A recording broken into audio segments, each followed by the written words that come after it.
하나님의 말씀 창세기 35장 말씀을 같이 보겠습니다.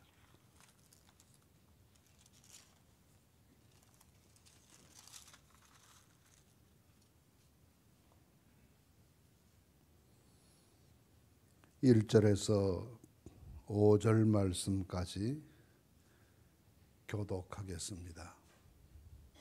창세기 35장 1절에서 5절 말씀입니다. 하나님이 야곱에게 이르시되 일어나 베델로 올라가서 거기 거주하며 내가 내 형 에서의 낯을 피하여 도망하던 때에 내게 나타났던 하나님께 거기서 제단을 쌓으라 하신지라.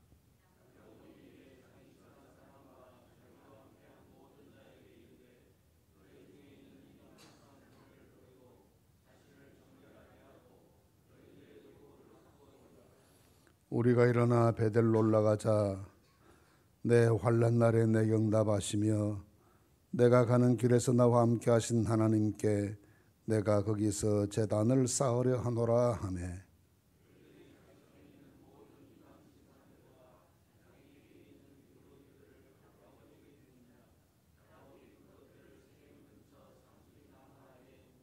같이 보겠습니다. 그들이 떠났으나 하나님이 그 쌓은 골들로 크게 두려워하게 하셨으므로 야곱의 아들들을 추격하는 자가 없었더라. 아멘. 오늘 아침 함께 기도의 마음을 모시려 모인 모든 성도님들께 하나님의 위로하심, 은혜 주심이 충만한 그런 아침이 되시기를 간절히 바랍니다. 성경에 나오는 많은 인물들 가운데 야곱만큼 파란만장한 인생을 살아간 사람이 없을 거라 생각합니다. 아마도 야곱에 관한 성경에 기록된 분량이 참으로 많은 것도 그의 인생사의 굴곡이 그만큼 많았다라는 것을 보여줍니다. 그 아버지 이삭과 비교하면 이삭에 관한 기록의 내용이 많지 않습니다. 우리에게 특별히 기억되는 내용이 없을 만큼 이삭의 생애는 그렇게 많은 사건 사고들 얼룩져 있지 않았습니다. 그 아들이었던 야곱의 생애는 그렇지 못했습니다. 그렇게 어려운 일들이 많이 생겨난 것은 본인 스스로가 여러 가지 욕심이 많은 사람이었고 하고 싶고 되고 싶은 것이 많았던 사람이었고 그 과정에서 무리한 방법을 선택하기도 하고 그렇게 해서 스스로 사건을 만들어 역사가 복잡하게 된 측면도 있습니다. 분명히 그의 잘못된 판단도 있고 생각도 있고 과한 욕심도 원인 중에 한 가지입니다. 그런데 야곱의 생애에 있어서 우리가 그렇게 비판적으로만 볼 수 없고 좋게 보이는 부분도 또 살펴볼 수 있어야 하는데 그의 이런 무리하게 인생을 경영하는 것처럼 억척 같은 삶을 살아가는 그런 모습을 보이는 것 속에는 하나님께서 내게 축복하시면 뭐든지 가능하다고 믿는 이 하나님의 은혜를 믿고 하나님의 축복을 신뢰하는 믿음이 그에게 있었기 때문입니다. 하나님께서 그런 야곱, 어떻게 보면 인간적으로 보면 좀 야비해 보이기도 하고 교활해 보이기도 하고 욕심이 지나쳐 보이기도 하는데 그럼에도 그를 사랑하시고 그를 귀하게 보신 것은 인생의 주권이 하나님께 달려있다. 하나님이 축복하셔야 내 삶의 길이 열린다라고 믿는 영적 분별력을 하나님께서 높이 보셨기 때문 아닌가 생각합니다. 그것은 그 어렸을 때 형 이삭을 속이고 또 아버지 이삭을 속이고 형 에서를 속이고 형이 받아야 될 축복을 대신 가로채려 위장하고 아버지께 들어갔던 그 장면에서도 드러나게 됩니다. 그렇게 해서라도 하나님께 복을 받아야 되겠다라는 그런 생각이 있었기 때문이죠. 또 형에게 쫓기고 아버지에게 혼나고 외삼촌 집으로 피난 가던 날 광야에서 돌베개 베고 잠을 자다가 하나님이 그에게 나타나시는데 그 하나님 붙잡고 간절히 기도하면서 내가 돌아올 때까지 나를 지켜주십시오. 입을 것도 주십시오. 먹을 것도 주십시오. 무사히 아버지 집으로 돌아갈 수 있도록 도와주십시오. 그렇게 처절하게 기도하는 장면을 보면 얼마나 하나님의 축복을 사모하는 사람이었던가라는 것을 알게 됩니다. 또 20년 객지 생활 다 마치고 고향으로 돌아오는 날 야복강 나루터에서 하나님의 사자를 붙잡고 밤새 기도하는 그의 모습을 보면 그 역시 강 건너편의 형이 400명 군사 거느리고 기다린다는 말을 들었지만 하나님이 도와주시면 하나님이 축복해 주신 이 모든 위기를 이겨낼 수 있을 것이라 믿고 그 하나님의 도우심에 인생의 운명을 맡기는 그런 모습을 보면 야곱의 일생의 가장 두드러진 특징은 하나님께서 축복하시면 하나님께서 도와주시면 이라고 생각하는 하나님께 전적으로 의지하는 믿음이 그에게 있었음을 보여줍니다. 윤리적으로 좀 문제가 있는 사람이었습니다. 거짓말 잘하고 인간적으로 욕심이 너무 많았습니다. 그런 생각들도 볼 수 있습니다. 분명히 인간이 가지고 있었던 그릇된 여러 가지 심성들이 그에게 분명히 있었습니다. 그럼에도 하나님께서는 하나님께 맡기고 살아가는 그의 생애를 축복하십니다. 그래서 고향으로 돌아오게 하시고 형과도 화해가 이루어지게 하시고 그 땅에 정착할 수 있도록 도와주십니다. 창세기 33장 18절 말씀에 보시면 그가 세겜 땅에 정착했다 그렇게 기록되어 있습니다. 이 세겜 땅에 정착했다는 것도 어떻게 보면 그의 믿음의 한 부분을 보게 됩니다. 이 세겜은 그의 할아버지 아브라함이 고향 갈대아 우르를 떠나서 하나님 인도를 따라 가나안에 들어오게 되는데 가나안에 들어와서 처음 장막즉 하나님께 예배드렸던 장소가 바로 세겜이었습니다. 세겜이라는 장소는 그들의 기억 속에 하나님께 예배하는 곳, 하나님을 만났던 곳, 그런 인상, 그런 기억이 있기 때문에 여기에 장막을 쳤다는 것은 하나님의 품 속에 있고 싶어하는, 하나님의 사랑 속에 있고 싶어하는 야곱의 일면을 보게 됩니다. 또 이 세겜은 그 후에 그가 처음으로 땅을 사는 곳이기도 합니다. 그 당시에 또 이 아브라함과 그 후손들이 유목민들이기 때문에 땅을 산다는 것이 매우 이례적입니다. 유목민들이 어떻게 땅을 살 수 있겠습니까? 물 있고 풀 있는 곳으로 양떼 소떼 끌고 다니면서 양 먹이고 하면 그만일 텐데 땅을 샀다는 것은 매우 이례적인 일이죠. 아브라함도 평생을 통해 한 번만 땅을 사는데 부인 사라가 죽었을 때 매장할 곳을 얻기 위해서 막벨라 굴과 그 주변의 밭을 돈 주고 햇사람에게서 구입했습니다. 야곱도 여기에 땅을 사게 됩니다. 그런데 이렇게 땅을 샀다라고 하는 것은 매우 상징적인 의미로 하나님께서 이 땅을 너와 내 후손에게 줄 것이다 하시는 약속이 이루어지고 있음을 보여주는 것입니다. 이런 매매 행위를 통해서 자기 소유로 삼게 되는 것인데 그래 이것이 하나님께서 우리에게 주신 것이다 라는 그런 상징적인 하나의 하나님께서 주시는 축복된 역사였습니다. 그렇기 때문에 훗날 애굽에서 400년 살다가 하나님 인도하심으로 가나안으로 돌아오게 되는데 그때 그들이 요셉의 해골을 메고 올라오지요. 요셉의 해골을 메고 올라와서 장사 지낸 곳도 바로 세겜이었습니다. 왜냐하면 여기가 우리 조상들이 돈 주고 산 곳이기 때문에 이건 우리 거다 그런 생각이 있었던 것이죠. 이렇게 해서 하나님께서 그들에게 이 땅을 주리라 하신 약속의 말씀들이 하나하나 이루어지고 있음을 보게 되는데 그런 의미에서 세겜 땅에 장막을 쳤다라는 것은 매우 중요한 의미입니다.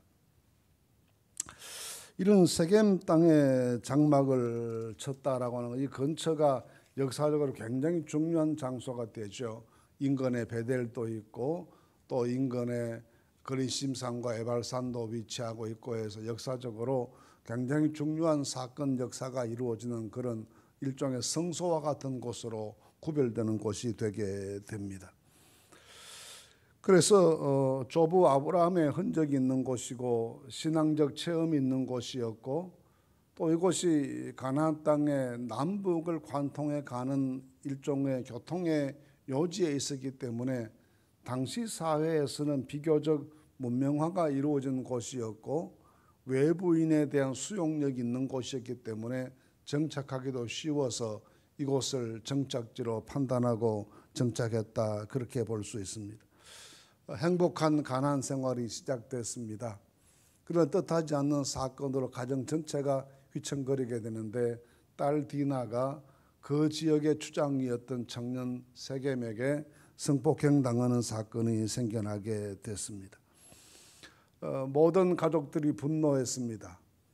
특히 디나와 같은 어머니였던 이 시몬과 레위가 이 마을을 찾아 들어가서 습격하고 그 마을의 모든 남자들을 전멸시키는 끔찍한 일을 저지르게 됩니다. 물론 디나가 그런 일을 당했다는 것은 가문의 수치이고 분노할 수밖에 없는 일이었지만, 그렇다고 해서 그들을 기만하고 한 마을 젊은이들을 모두 몰살시킨 행위는 주변 모든 사람들을 분노하게 만들었습니다. 그래서 창세기 34장 마지막 부분에 보시면 30절 말씀에 야곱이 이렇게 말합니다. 야곱이 시몬과 레위에게 이르되 너희가 내게 화를 끼쳐 나로 하여금 이 땅의 주민 곧 가나안 족속과 브리스 족속에게 악취를 내게 하였도다. 나는 수가 적은즉 그들이 모여 나를 치고 나를 죽이리니 그러면 나와 내 집이 멸망하리라 했습니다. 이것은 인근의 모든 가나안의 부족들이 동맹을 맺고 객지에서 들어왔던 야곱의 자식들 이런 일을 행했다고 하니 이 집안을 전멸시켜야 되겠다라는 생각을 하고 야곱의 집에 대해서 전쟁을 걸어왔다는 이야기입니다. 특히 주목할 수 있는 것은 나는 수가 적은즉 그들이 모여 나를 치고 했습니다. 그들이 모여 나를 친다는 말은 모든 부족들이 동맹을 맺고 한 마음이 되어서 야곱의 집을 응징하기로 결의하고 그들에게 다가오고 있는 심각한 상황을 우리에게 보여주는 내용입니다. 이렇게 되었을 때 야곱은 어떻게 일군 그의 삶이겠습니까? 20년 객지 생활을 어떻게 했겠습니까? 그 20년 객지 생활을 설명하는 야곱의 가장 절절한 말이 내가 여름의 더위와 겨울의 추위를 견디고 밤낮 눈코 뜰 새 없이 그렇게 일했다라고 말합니다. 낮의 더위, 밤의 추위, 눈코 뜰 새 없는 분주한 노동, 몇 번이나 외삼촌에게 기만을 당하면서 그런 세월을 끝에 이루어진 그의 삶이었고, 이런 삶이 그의 역사였기 때문에 이건 정말 피눈물로 만든 삶인데, 이 삶이 한꺼번에 이렇게 무너질 위기가 찾아왔을 때 얼마나 고통스럽고 얼마나 실망스럽고 얼마나 절절한 위기감을 가졌겠습니까? 어쩜 우리가 오늘 처해 있는 여러 가지 상황이 이런 야곱이 이제 우리가 이것 때문에 망할 것 같다라는 위기감을 느꼈던 것과 같은 그런 위기의식이 우리에게 있습니다. 우리의 나라의 역사를 생각해 보면 정말 피와 땀과 눈물로 일구어진 그런 나라이고, 어떻게 지난 날을 지나왔는지 생각하기만 해도 아슬아슬하기도 하고 끔찍하기도 한 그런 과정인데, 그 과정을 거쳐서 오늘의 우리가 있도록 하나님께서 축복해 주셨는데, 이런 정치적인 혼란과 위기가 자칫하면 이 모든 것들을 무너지게 만들 수 있는 어려운 경우가 우리에게 생겼다라는 생각이 들 만큼 심각한 상황이 진정되지 않고 이어지게 됩니다. 이런 위기에서 어떻게 하면 좋을지 야곱이 방법을 모릅니다. 자기들은 수가 적은적 그랬습니다. 다 합쳐봐야 가족의 수가 얼마나 되겠습니까?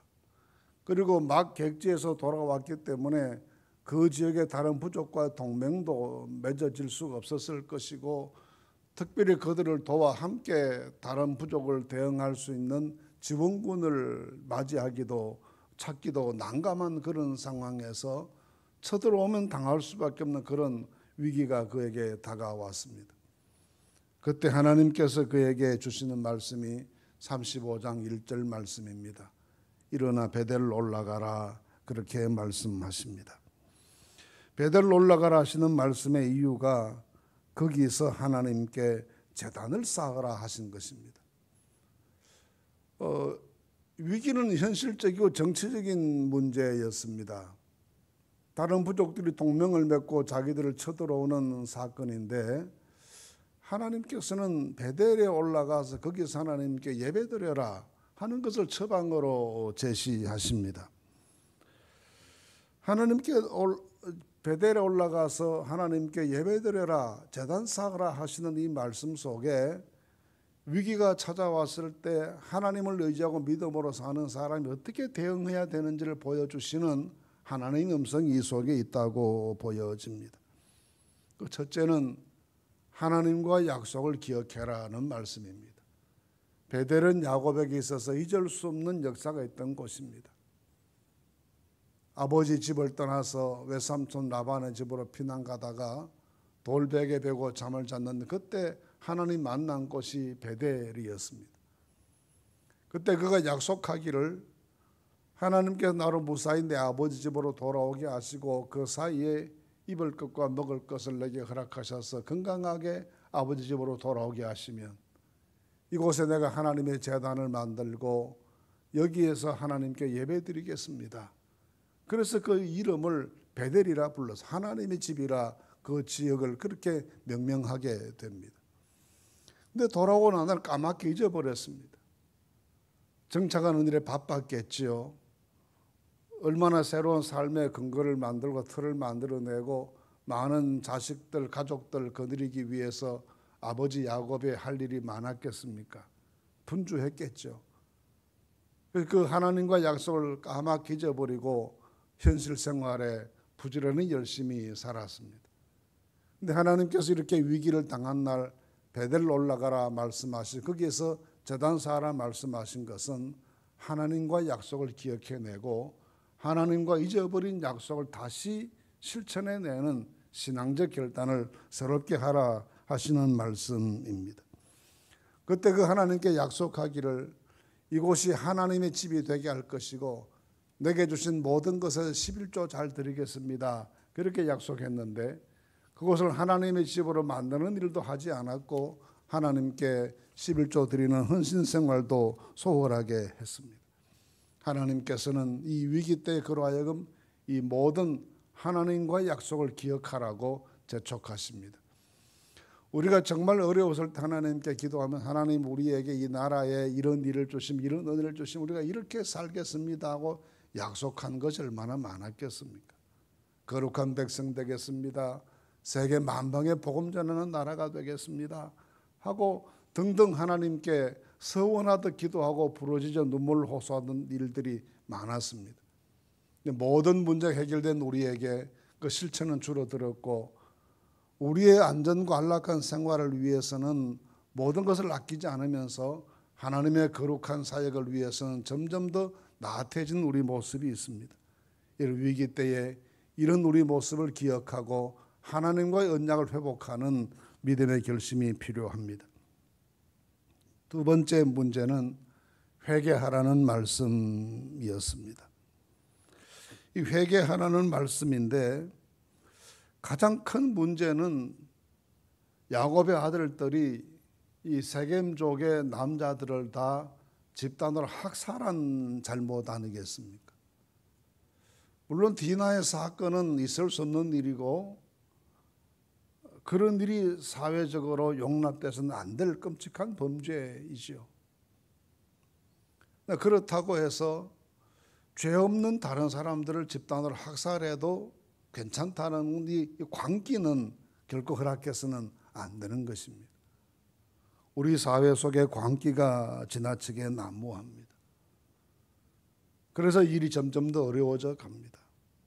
좀 더 냉정해져야 되고 지혜로워져야 되고 하나님의 방법이 무엇인가를 찾아야 되고 정말 하나님께서 원하시는 길이 어디 있는가를 모색해야 될 터인데 우리 모두의 마음속에 분노가 지나치고 우리 모두의 마음속에 흥분된 마음들이 너무나 많습니다. 이 야곱의 두 아들 절제되지 못한 복수심으로 이 세겜 부족의 모든 남자들을 다 죽였습니다. 그것도 할례 받으라고 기만해 놓고 그러면 혼인시켜 주겠다고 약속한 다음에 할례 받고 상처가 아물기 전에 움직이지 못할 때 기습에 들어가서 다 그렇게 죽였습니다. 어떻게 보면 정말 있을 수 없는 일이 생겨나게 된 것입니다. 모든 일이 이렇게 절제되지 못한 마음들 때문에 생깁니다. 디나가 그렇게 된 것도 그 땅의 아름다운 사람들 보기 위해서 밖에 나갔다가 그렇게 됐다고 했는데 세상적인 것에 대한 관심이 너무 지나쳤다는 말입니다. 디나를 욕되게 했던 세겜이라는 추장 청년도 젊은이니까 그런 마음이 가능하겠지만 근데 그런 마음이 생겼을 때 절차를 따르고 과정을 거치고 하는 이런 자세가 필요할 터인데 절제되지 못하는 마음이 문제였습니다. 야곱의 아들들 역시 분노심은 누구에게나 생겨야 되는 것이죠. 이런 경우에 분노해야죠. 그러나 그 분노를 잘 다스려야 될 터인데 분노를 처절한 복수로 행했기 때문에 일이 더 어려워지게 된 것입니다. 하나님께서는 이 가족들에게 베델을 올라가라 그렇게 말씀하신 것은 이 무절제함이라고 하는 한 가정과 인생을 파괴시킬 수 있는 잘못에 대해서 철저하게 회개하고 반성해야 된다는 것을 가르쳐 주십니다. 어려울 때일수록 우리 스스로의 잘못을 돌아보면서 하나님께 회개하는 것이 필요하다는 것을 가르쳐 줍니다. 하나님과의 약속을 기억해내고 실천하는 것이 우선이고 그 다음 우리 스스로를 돌아보면서 하나님께 회개해야 한다는 말씀입니다. 셋째는 기도하라는 말씀이었습니다. 오늘 3절 말씀이 이렇게 말씀합니다. 우리가 일어나 베델로 올라가자. 내 환난 날에 내게 응답하시며 내가 가는 길에서 나와 함께 하신 하나님께 내가 거기에서 제단을 쌓으려 하노라. 내 환난 날에 나와 함께 하시 응답하셨던 하나님께 가겠다는 것은 오늘 당한 이 환난도 하나님 앞에 내려놓고 하나님의 다스리심과 도우심을 구하면서 기도하겠다라고 하는 기도에 대한 결심입니다.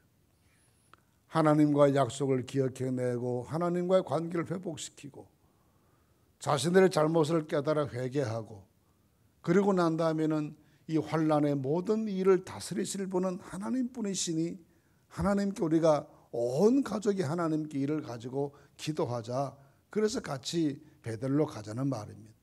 하나님은 과거 내가 환난 당했을 때 내가 돌베개 베고 잠을 자며 기도할 때 그때도 응답하셨는데 이제도 응답하실 것을 믿는다면서 함께 기도할 것을 권고하는 마음이 베델로 올라가자라고 하는 야곱의 마음입니다.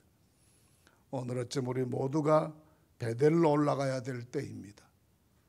다른 방법이 아니라 하나님의 방법으로 돌아가야 될 때인데 그 하나님의 방법이 베델로 가는 것입니다. 예배드리겠다는 약속을 회복하고 우리 스스로를 돌아보면서 하나님께 통하게 회개하고 그리고 이 환난을 잠재우실 분은 하나님뿐이신 것을 믿고 하나님께 의지하고 기도하는 이 믿음의 간단한 원칙으로 돌아가야 우리에게 길이 열린다는 사실을 기억해야 합니다. 그런데 올라가라고 말씀하시면서 하나님께서 주시는 말씀이 너희 스스로를 정결하게 하라 하시는 말씀입니다. 너희 중에 있는 이방 신상들을 버리고 자신을 정결하게 하고 너희들의 의복을 바꾸고 입어라 했습니다. 그래서 4절 말씀에 보시면 자기 손에 있는 모든 이방 신상들과 자기 귀에 있는 귀고리들을 야곱에게 주는지라 야곱이 그것을 세겜 근처 상수리 나무 아래 묻었다 했습니다. 어떻게 야곱의 집에 우상이 있을 수가 있겠습니까? 어떤 집안인데 그 집안에 우상을 머물게 하겠습니까? 실제로 있었던 것 같습니다. 야곱이 고향으로 돌아올 때 외삼촌 라반이 추격해 와서 만나게 됩니다. 라반이 하는 말이 왜 우리 집에 그것을 도둑질해 갔느냐? 뭘 훔쳐갔습니까? 우리 집에 드라빔을 너희들이 훔쳐갔다라고 말합니다. 이 드라빔은 당시 부족들이 가지고 있었던 각 가정의 수호신 같은 우상들이었습니다. 그것을 이 야곱의 아내 라헬이 훔쳐온 겁니다. 자기 집안의 전통적인 수호신 우상을 훔쳐왔습니다. 끝내 그것을 내놓지 않습니다. 찾아도 찾지 못하니까 이 외삼촌 라반이 그냥 돌아가게 되죠. 그것을 가지고 가나안으로 돌아왔습니다. 그리고 그곳에서 자라났던 자녀들은 그 지역의 문화에 익숙했기 때문에 어려서 보았던, 어려서 경험했던 그 고향 땅 먼 곳의 문화와 종교 이런 것에 익숙해 있어서 그것들을 청산하지 못한 채 가나안 생활을 시작했는데 하나님께 위기 앞에서 그것들을 우선 청산하라고 말씀합니다. 미신적인 것, 우상 숭배하는 것, 거짓된 종교에 미혹되어 있는 것 이런 것들을 먼저 청산하라고 말씀하셔서 그것들을 다 땅에 묻고 떠났다라고 했습니다. 하나님께 기도하는 사람은 먼저 이런 하나님께로 돌아가는 결심이 필요합니다. 하나님이 가장 싫어하시는 것은 이런 우상 숭배를 예사롭지 않게 해나가는 이런 그릇된 자세들입니다. 물론 이 야곱의 아내들이나 그 자식들의 경우에는 태어나면서부터 그 지역에 살면서 그런 문화만 받고 그런 종교만 봤으니까 그럴 수밖에 없었을 것이겠죠. 그러나 야곱이 돌아오면서 그 모든 것들을 다 정돈해야 했고 그 모든 일에 대해서 미리 단속을 했어야 했습니다. 그렇지 못했을 때 그들에게 엄청난 어려움이 생긴 것입니다. 그래서 하나님께서는 베델로 올라가라고 말씀하시면서 먼저 너희 자신들을 정결하게 해라. 그 말씀은 이런 거짓된 그릇된 우상숭배적인 요소들을 가정에 척결해서 영적인 정결을 이루어라. 그래야 하나님께서 복을 주신다라는 것입니다. 디모데에게 보낸 바울의 편지에서 그릇 이야기가 있습니다. 어떤 큰 집에는 금그릇도 있고 은그릇도 있고 나무그릇, 질그릇도 있는데 주인이 쓸 수 있는 그릇은 그 그릇이 무엇으로 만들어졌느냐에 달린 것이 아니라 깨끗하냐 아니냐 있다라고 했습니다. 깨끗해야 주인이 있으신다고 했습니다. 우리 깨끗해야 하나님께서 복을 주십니다. 그 깨끗함이란 영적 정결을 먼저 의미하는 것입니다. 하나님만 섬기는, 우상을 멀리하는, 마음속에 오로지 한 분 하나님께만 충성하고자 하는 단순한 신앙, 이 신앙을 하나님께서 원하시는 것이기 때문에 우리 마음속에서 생활 속에서 그릇된 것들을 먼저 그릇된 영적인 악한 요소들을 정돈해내는 것이 너무나 시급하다는 의미에서 베들로 올라가 예배드리기 전에 이것부터 정리하라고 말씀하신 것입니다. 근데 그렇게 해서 갔는데 그 다음 5절 말씀 보시면 그들이 떠나서 하나님이 그 사명 고을들로 크게 두려워하게 하셨으므로 야곱의 아들들을 추격하는 자가 없었더라. 모든 부족이 동맹을 맺고 야곱 가족을 전멸시키겠다고 나섰습니다. 근데 이 가족이 어디에 숨어 있어야 될 때 숨어 있지 않고 베델로 향해서 줄지어 행진을 해가는데 얼마나 표적이 쉽게 노출된 것입니까? 그런데도 아무도 추격하지 않았다는 겁니다. 하나님이 사명 고을의 모든 사람들을 두려워하게 만드셨기 때문입니다. 믿음으로 결심하는 건 우리가 하는 것이고 믿음으로 결심하는 자를 도우시는 건 하나님께서 하실 일입니다. 야곱의 가족이 하나님께 예배드려야 되겠다, 회개해야 되겠다, 기도해야 되겠다, 그렇게 하기 위해서 우리 스스로를 정결케 해야 되겠다, 그런 결심 실천하고 기도하고 예배하기 위해서 길을 떠났을 때 아무도 방해하지 않고 누구도 추격하지 않고 그렇게 분노에 들끓어서 이 야곱의 가정을 대항해서 모든 부족들을 동맹하고 일어섰는데도 아무도 그들을 시비하지 않았습니다. 우리가 믿음으로 결심하면 하나님께서는 하나님의 방법으로 역사해 주실 줄로 믿습니다. 이 하나님의 은혜를 믿고 오늘도 우리가 믿음으로 생각하고 결심하고 행동하면 하나님의 역사가 있을 줄 믿는 이 믿음으로 나아가는 우리 모두가 될 수 있기를 간절히 바랍니다. 물론 우리 몇 사람의 기도만으로 역사가 바뀌겠습니까마는 그러나 이 어려운 때에는 대한민국의 모든 교회 모든 성도들이 하나님께 바르게 돌아가고 회개하고 운명을 하나님께 맡기고 기도해야 될 때입니다. 우리의 기도가 하늘에 닿도록 함께 기도하시는 오늘 아침이 되실 수 있기를 간절히 바랍니다. 하나님께서 사명골들 두렵게 하셔서 추격하는 적 없게 하셨던 것처럼 그런 역사를 우리의 오늘에도 허락해 주실 줄로 믿습니다. 이 믿음으로 기도하시는 우리 모두가 될 수 있기를 간절히 바랍니다.